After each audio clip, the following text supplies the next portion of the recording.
Hi, your good name? Manikumar. Manikumar ఎక్కడి నుంచి వస్తున్నారు? నల్గొండ మ్యామ్. నల్గొండ. స్టడీస్ అంతా అక్కడే జరిగిందా? హైదరాబాద్. హైదరాబాద్ లో ఏం స్టడీస్ కంప్లీట్ చేస్తారు మీరు? బీటెక్. బీటెక్. ఓకే. ఫర్దర్ ఏ కంట్రీ అనుకుంటున్నారు? అక్కడ ఏం చదువుకోవాలనుకుంటున్నారు? UK ma'am. యూకే లో ఏం చదువుకోవాలనుకుంటున్నారు? MSc big data and data science. Wow, super అండి. సో యూనివర్సిటీ సెలెక్షన్ అయిపోయిందా? అయిపోయింది. ఏ university? North Andhra university. University నుంచి స్కాలర్షిప్ అప్లై చేసుకున్నారా? అప్లై ఎంత వస్తుందన్న? 7,125 points. Highest. Nice, lucky. So education loan త్రూనే వెళ్తున్నారా? Yes ma'am. ఎంత శాంక్షన్ అయింది? 40 lakhs. ఓకే. అది విసోర్స్ లో అప్లై చేయించారా లేదా బయట బ్యాంక్ లో మీరు రీసోర్స్ చేసుకున్నారా? చేశాను మ్యామ్. సివిల్ స్కోర్ తక్కువ ఉన్నా కూడా రీసోర్స్ వస్తే రీసోర్స్ వాళ్ళు దగ్గర ఉన్న మరి లోన్ శాంక్షన్ చేయించారు మ్యామ్.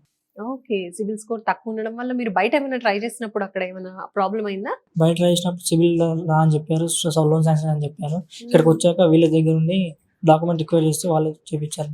ఓకే. సిబిల్ స్కోర్ తో కూడా సంబంధం లేకుండా, అంటే చాలా మందికి సిబిల్ స్కోర్ తక్కువ ఉంటే అబ్రాడ్ వెళ్ళడానికి ఇంకా కష్టం అని ఫిక్స్ అయిపోతూ ఉంటారు. సో మీరు కూడా అలాంటి డెసిషన్ కి ఏమైనా వచ్చారా?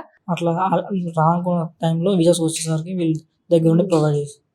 ఓకే, సూపర్ అండి. సో అంతకుముందు స్టూడెంట్ కూడా ఒకరు సేమ్ చెప్పారు, సిబిల్ స్కోర్ ప్రాబ్లం అయింది, సో ఇంకా వెళ్ళలేము అనుకున్నాము, బట్ ఇక్కడికి వచ్చాక ఆ ప్రాబ్లం సాల్వ్ అయిపోయింది అని చెప్పారు. సో మీకు కూడా సేమ్ అన్నమాట. కాబట్టి అంటే నేను మళ్ళీ ఎందుకు చెప్తున్నా అంటే ఇలాంటి ప్రాబ్లంతో ఆగిపోయే వాళ్ళు కూడా ఉంటారు కదా.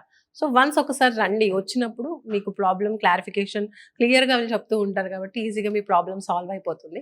సో హ్యాపీగా సిబిల్ స్కోర్ తక్కువ ఉన్నా కూడా 40 lakh లోన్తో అయితే అబ్రాడ్కి వెళ్తున్నారు. ఏ ఇంటెక్ ప్లాన్ చేస్తారు? మెయిన్ టెక్. మే ఇంటెక్కి. సో ప్రాసెస్ అంతా ఎక్కడి వరకు వచ్చింది? ఇంటర్ నుంచి యూనివర్సిటీ నుంచి ఇంటర్వ్యూకి ఓకే. సో ఎన్ని డేస్ పట్టింది మీకు ప్రాసెస్? ఎప్పుడు వచ్చారు అసలు ఇక్కడికి? ఫిబ్రవరిలో వచ్చారు. జస్ట్ 1-2 months లో కంప్లీట్ అయిపోయింది.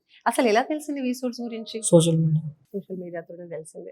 Okay, right. సో వచ్చిన తర్వాత అంటే సోషల్ మీడియాలో ఏదో చెప్తూ ఉంటారు అని అందరూ అనుకుంటారు కదా, వచ్చిన తర్వాత ఎలాంటి ఎక్స్పీరియన్స్ ఫేస్ చేశారు? ఇక్కడ అంతా బానే ఉందా?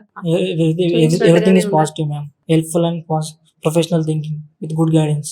ఓకే. సో మీకు కావాల్సిన ఇన్ఫర్మేషన్ గైడెన్స్ పక్కగా దొరికింది ఇక్కడ. Yes ma'am. ఓకే. సో మీరు అబ్రాడ్కి వెళ్ళాలి అనుకునే అదర్ స్టూడెంట్స్ కి మీ ఎక్స్పీరియన్స్ త్రూ ఏం చెప్తారు? బయటకు సిబిల్ స్కోర్ కానీ లోన్ రాకపోయినా ఇట్లా ఒకసారి విజిట్ చేస్తే విజిటర్స్కి ఇక్కడ ఉండి ఏ ప్రాబ్లమ్ అయినా సాల్వ్ చేస్తారు. సో ఈ ప్రాసెస్ మొత్తంలో అంటే ఇప్పుడు బయట ప్రాసెస్ అవ్వదు అన్నారు కదా, అలాంటిది ఇక్కడ ఎడ్యుకేషన్ లోన్ ప్రాసెస్ అయిపోయింది 40 lakhs. టోటల్ ఈ ప్రాసెస్ లో అయినా ఇంకెక్కడైనా సరే ఎలాంటి ఫీజు అయినా కలెక్ట్ చేయడం జరిగిందా? ఏ ఫీజు కలెక్ట్ చేయలేదు. రైట్. సో ఫీజు ఏమి కలెక్ట్ చేయకుండా రైట్ గైడెన్స్ ఇస్తూ అబ్రాడ్ ఎడ్యుకేషన్ లోన్ కూడా ప్రాసెసింగ్ చేయించేశారు. హ్యాపీగా మెయిన్ టెక్ లో అయితే వెళ్తున్నారు. రైట్. సో ఓవరాల్ గా విసోర్స్ గురించి 1 word లో చెప్పాలంటే ఏం చెప్తారు? సివిల్ స్కోర్ తక్కువ లోన్ శాంక్షన్ అని చెప్పారు. ఇక్కడికి వచ్చిన తర్వాత very helpful and professional thinking with good guidance. Thank you.